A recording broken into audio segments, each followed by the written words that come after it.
I'm James Harris. I'm the president of the Oakland School Board and serving as president right now. And I'm a servant of the city, District 7. This is my home. So you're sitting next to two of our schools, two of my favorite schools actually, Acorn Woodland and I'm forgetting the name of Encompass. So Leroy Gaines and John, just two of our finest principals. So I spend a lot of time here, actually on some days at 3 o'clock you can find me downstairs in the quiet area working from here. So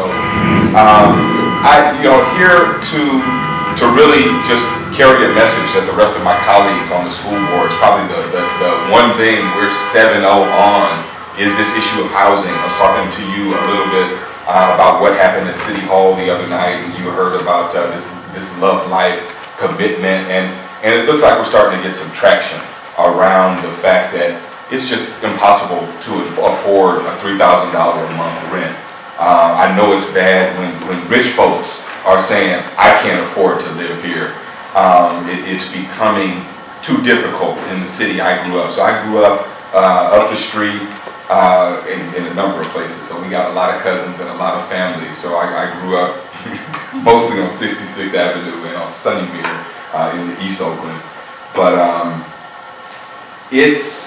the work we're doing is really we began to partner with other agencies. So starting with the city, really excited about the joint resolution that we began working on last year, which would allow us to begin to develop not only our parcels, which I'll talk about in a minute, but look for development opportunities between the school and the city to actually begin to develop workforce housing options for folks. And not we can do 10 units, we can do 5 units. We need to be thinking about how we can do 10,000 units. And so so the city has some land, but the school district has more land. And so we've started to actively think about ways that we can use that land to actually provide housing specifically for educators, but then for workforce for the workforce here in the Bay Area. So we just signed that resolution and are working. So we're in talks with the city right now. So planning is going on ways in which we can expand those opportunities. So probably before June, we'll make 2 announcements. I can't say anything about those announcements yet, where we plan to develop on our own parcel, so we don't have to play politics with anybody. So we've identified a parcel in West Oakland and potentially a parcel in East Oakland where we can begin to put housing in place for our teachers. I can't say enough. In fact, some of the teachers at these 2 school sites, this is the big issue for teachers. There is not another issue. And if you're making $42,000 to start a year, you tell me how it works. You tell me how you can afford to live here. So we really don't feel like, I think we feel like we've led this conversation around workforce, and now it's becoming a popular conversation, and we're happy to have led. But the issue for us is really how we make it come to reality. And so, so we're partnering with not only the city but the county. There's going to be some bonds that come before you about using facility money to develop specific housing options for workforce. And so you may remember a dude by the name of Tony Thurman, who served in Richmond as a school board member, as a city council member. He's now our state assembly member. And he has created and drafted a bill, which we just endorsed today, to put hundreds of millions of dollars into housing. A large portion of that money will be dedicated to Oakland. So Rob Bonta is also a sponsor of that bill. And I'm sure you know him as well. So we are doing as much as we can with our own parcels to dedicate space to the development of teacher housing, but I think we have longer legs and greater opportunity in partnering with the city to look at joint development opportunities and looking and working with developers. So the guy next to me is going to talk about an interesting project which we're happy to endorse. I mean, it's a no-brainer that the Brooklyn Basin should have a space for us to live, and that's a big part of your mantra, so I'll let you talk about that. And there's more coming. So that's just a preview. I don't want to talk too long about policy and all that stuff, but I'm sure we'll get a chance to have some questions answered later. Awesome. Evening, folks. I'm Matt Franklin. I'm the president of Mid-Penn Housing. We're a nonprofit affordable housing developer, owner, and manager. I just want to say, and I'm going to say a little more about it later, but this is my kind of housing panel, one that starts with the president of the school board. It's so awesome to have you here. It's just fantastic. I've been with Mid-Penn for, and I'm going to tell you a little more about Mid-Penn, but just on having James here, I've been with Mid-Penn almost 8 years, and prior to that I ran the Mayor's Office of Housing in San Francisco for Mayor Newsom, and I ran the State Department of Housing for Governor Davis until we all got fired. And I can't tell you how much time I spent sitting with our school board in San Francisco and with the people who are on the board and the leadership who own a lot of land in San Francisco, just like a lot of school districts do.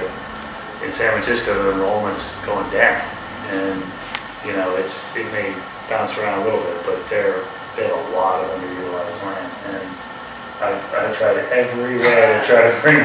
And in my experience, we work in 30 cities and counties. Getting school districts and cities to work together on anything is no small feat. So it's incredible, your leadership on housing.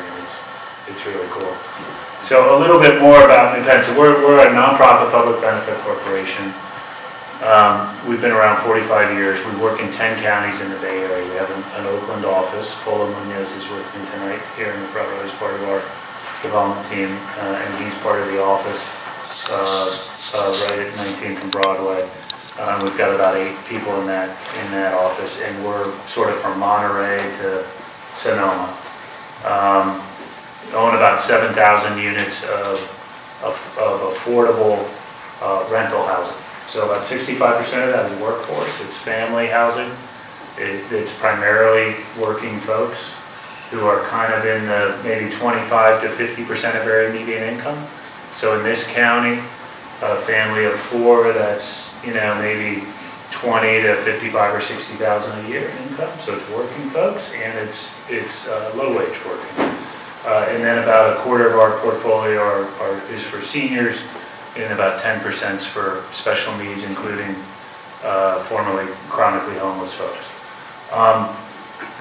As far as just general thoughts on solutions to the displacement issue, just a few things maybe I'll seed the discussion, but then I'm really eager to hear from all of you. We're doing work here in Oakland, and I can tell you about that.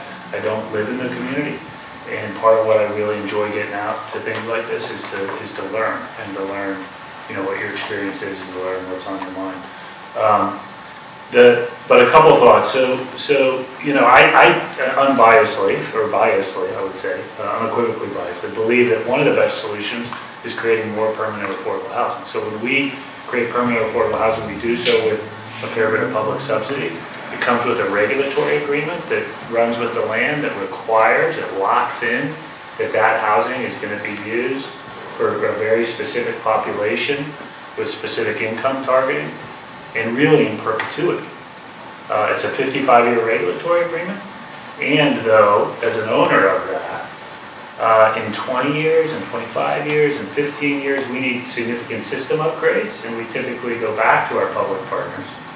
And I can talk more about the finance if you want, but it's very complicated. It has some cities, some counties, some federal.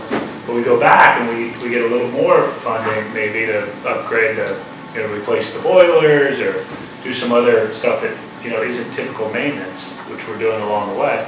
And when we do that, we sign up for another 55-year regulatory. So we really think of it as perpetuity, as forever. And we think of it as a quasi-public good. We're a private organization, but it's built with a lot of taxpayer money. So when we're building that in Oakland, it's really to benefit the citizens of Oakland, and it's permanently affordable. And so you can't be displaced from that if you adhere to the terms of the lease. We also have an affiliate called Hello Housing, which works on smaller infill, like single-family lots and affordable home ownership. And we're innovating some really creative solutions. So we have a pilot here in Oakland where we're working with the county assessor and with the city of Oakland on kind of abandoned parcels where the tax liens are so great that the owner has kind of walked away. And typically those are auctioned by the county to try to recover whatever they can. And there's some public law that allows you to interrupt that auction if you're going to put it to public benefit. And so we've set up a program where we're about to do our first group of about 30 homes that are in, some in East, some in West Oakland, a variety of neighborhoods. Some are abandoned lots, some are actually sort of, imagine a dilapidated abandoned home, where with the county and city's help, we're gonna get the property for a modest fee, work with the county to kind of lift all the liens, but then turn around and repurpose that, working with kind of infill developer partners, where again it's targeted home ownership. So it's at a reduced price and targeted to, in this case, kind of moderate income workforce folks. So another, the big picture, I think, in Oakland and throughout the Bay Area is there are a lot of other groups like MidPenn that know how to build high quality, permanent, either rental or home ownership housing. The Bay Area is actually sort of a hotbed for a lot of, there's a lot of people in Oakland and in other parts of the Bay Area who are here because they're kind of values-driven people who want to do work like this. And we know how to do it. We build some of the best housing, that you'd ever see on the block. Hopefully you drive by, regulated affordable housing every day and you have no idea that it's there. And the biggest issue is resources. And so a lot of the policy discussion that's going on in the city around impact fees, on market rate development, around, in this case, taking this land and instead of just selling it for a public auction, actually taking the value in that land and putting it towards affordable home ownership, another form of a resource. Not money, but there's value in that land. But marshaling the resources to put in the infrastructure to prevent the displacement from happening in the first place is I think, the solution. And it really does come down to resources. And, Oakland took a really big blow when the governor, former mayor of Oakland, eliminated the development agencies, which, I never heard him mention he was going to do when he was on the campaign trail. And it was an enormous blow because the city had a really good tradition of using redevelopment funds. 20% of which by law had to be dedicated to affordable housing for every redevelopment agency in the state. So statewide, that was $1 billion annually that went towards affordable housing. And so, I can tell you as somebody who's worked on these issues for a long time, it was the envy of the country. And it was dismantled, really, in a very short period of time. And I think the whole Bay Area is still kind of recovering. Part of the recovery is, I believe, that the local level of government is the level that gets this issue. There are really good leaders in the state, like Tony Thurman, and they're going to run into Jerry Brown. That's right. And it's been happening for 5 years, and it's perplexing. If any of you understand, what the bee in his bonnet is about housing, I'd like to hear about it. But I really think it's the local issue where the solutions are going to come from. And a lot of it really does come down to the resources. So on that note, come up with some constructive solutions there. So my name is Teddy Miller. I'm with PolicyLink. The best I could do on answering the Jerry Brown bee in his bonnet, we used to dog sit his dog Dharma, but she didn't really have any ideas. Jerry Brown. So just by way of background, my mom, I really wish she was here. She used to be the press secretary of Jerry Brown when he was mayor. She was immigrant from Vietnam and always kind of grew up on the margins of whatever society she was into, because she was pushed out of Vietnam and was like the only Vietnamese girl in her Catholic school setting, only Vietnamese girl at UC Berkeley, and became a journalist and always was trying to tell the stories of people who are on the margins of society.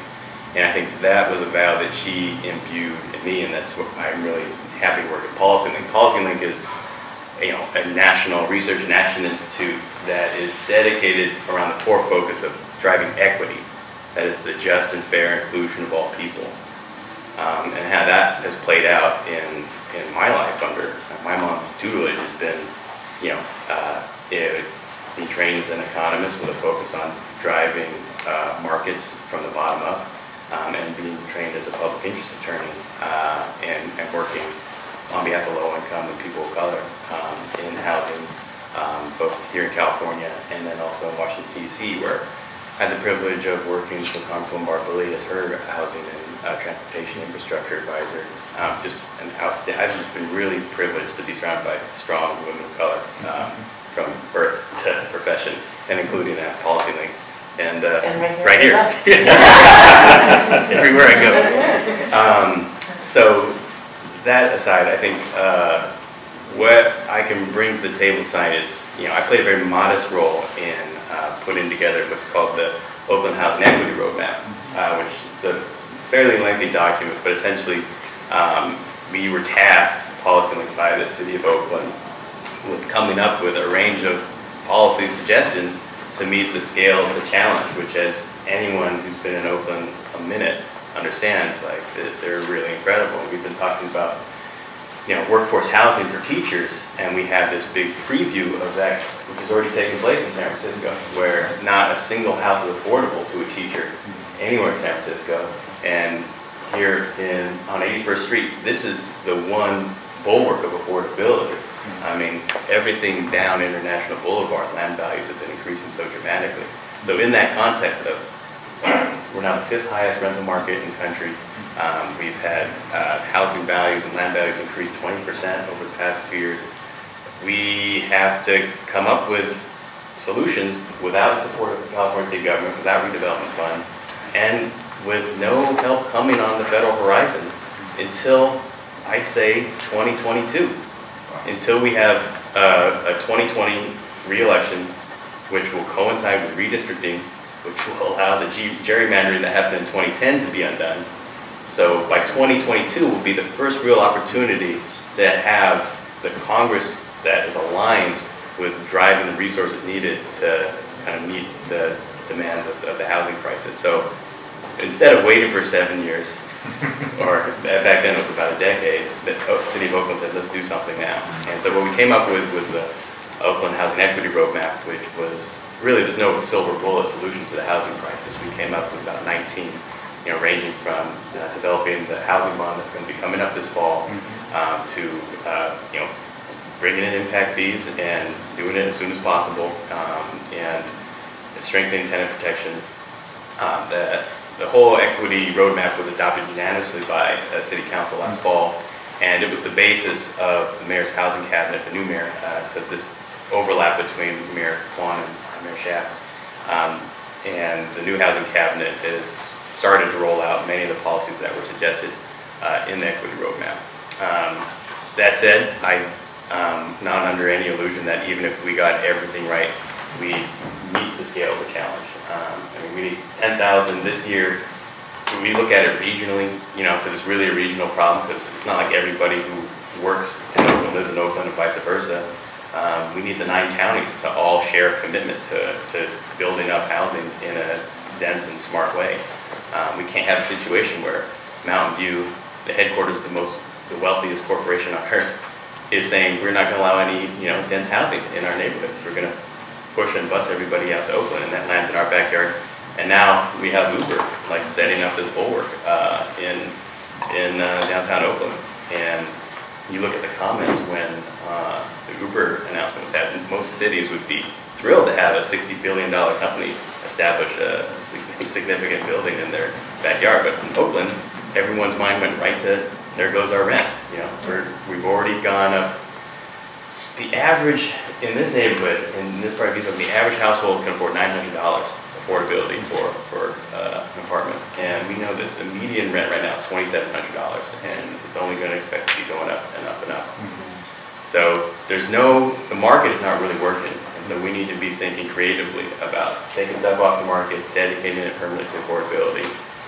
And I think also that there has to be an organizational and democratic component. I was in this very room on Saturday with folks from Casa Justa and what's called the Oakland Sustainable Neighborhoods Initiative, and they have a program called the Community Planning Leaders.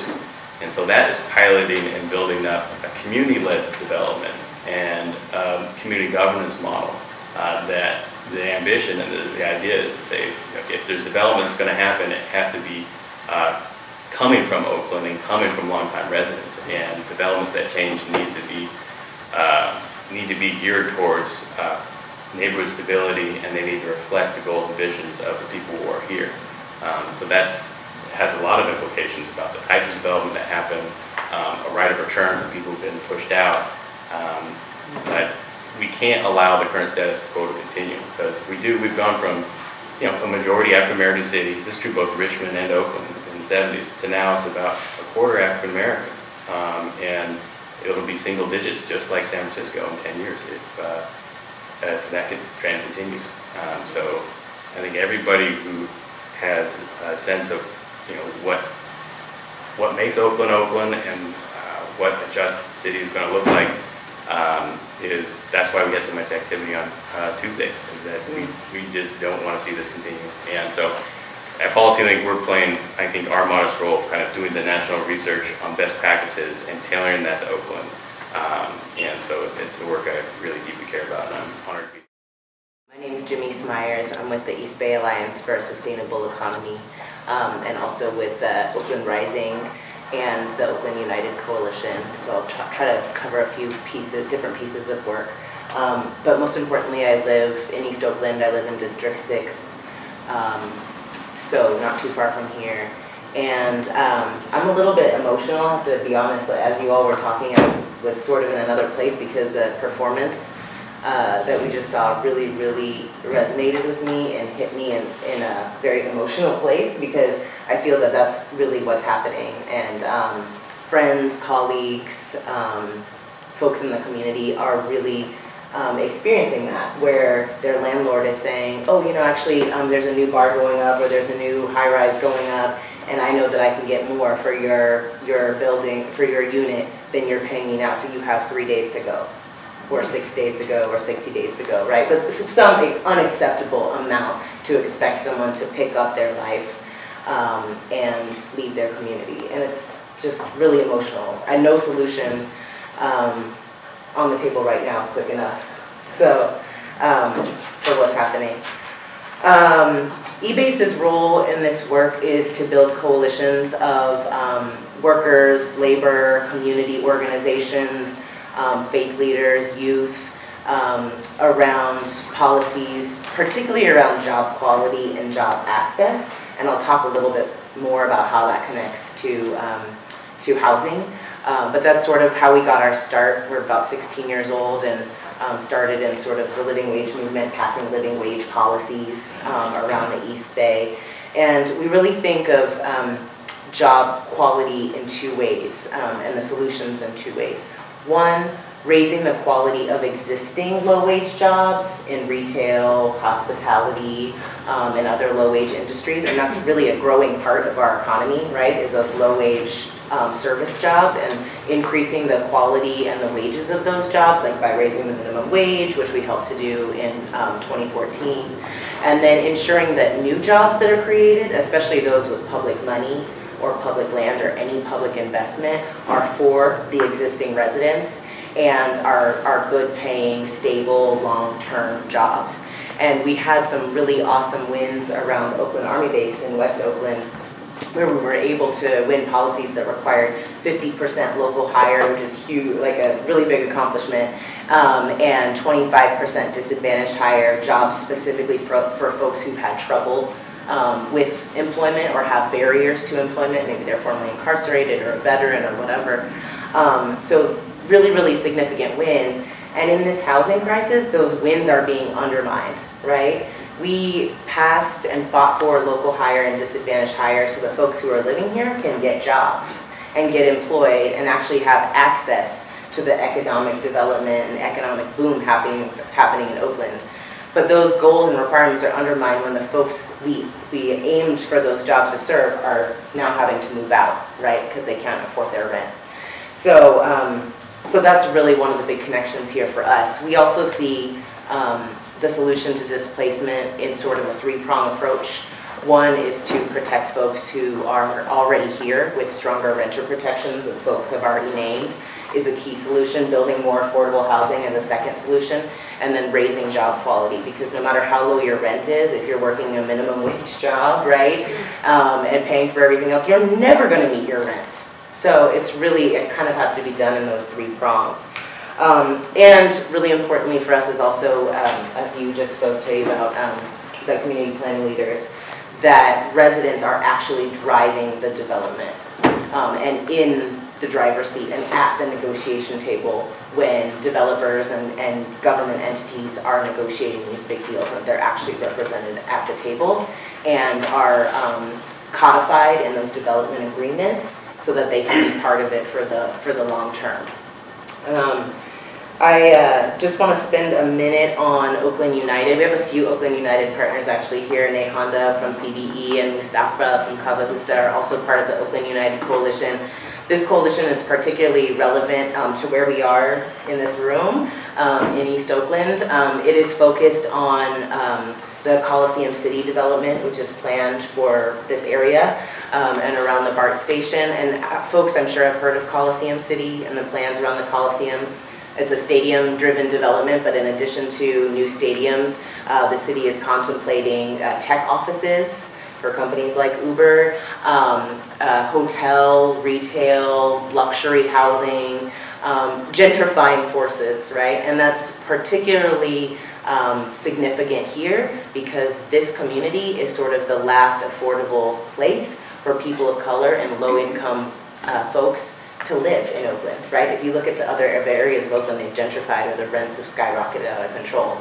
So for a development like this to come in without being accountable to the community at all would really have significant impacts on some of the stats that you shared around black folks being able to stay in Oakland. We've already lost 46% of our black population since 1980 in these census tracts, in the East Oakland Flatland census tracts. So our coalition has been fighting for four things: good jobs, both for the existing Coliseum stadium workers and opportunities at the new jobs that are created. Affordable housing, so any housing come in be a significant percentage affordable for low, very low, and extremely low residents. Yeah, my name is Camilo Zamora. I'm with Casa Justa, Just Cause, which is a member organization that is a part of Oakland Rising, as is eBase. I can start off by talking a little bit about Oakland Rising. Started out about 2008, and really as a response to getting locked out of city council and being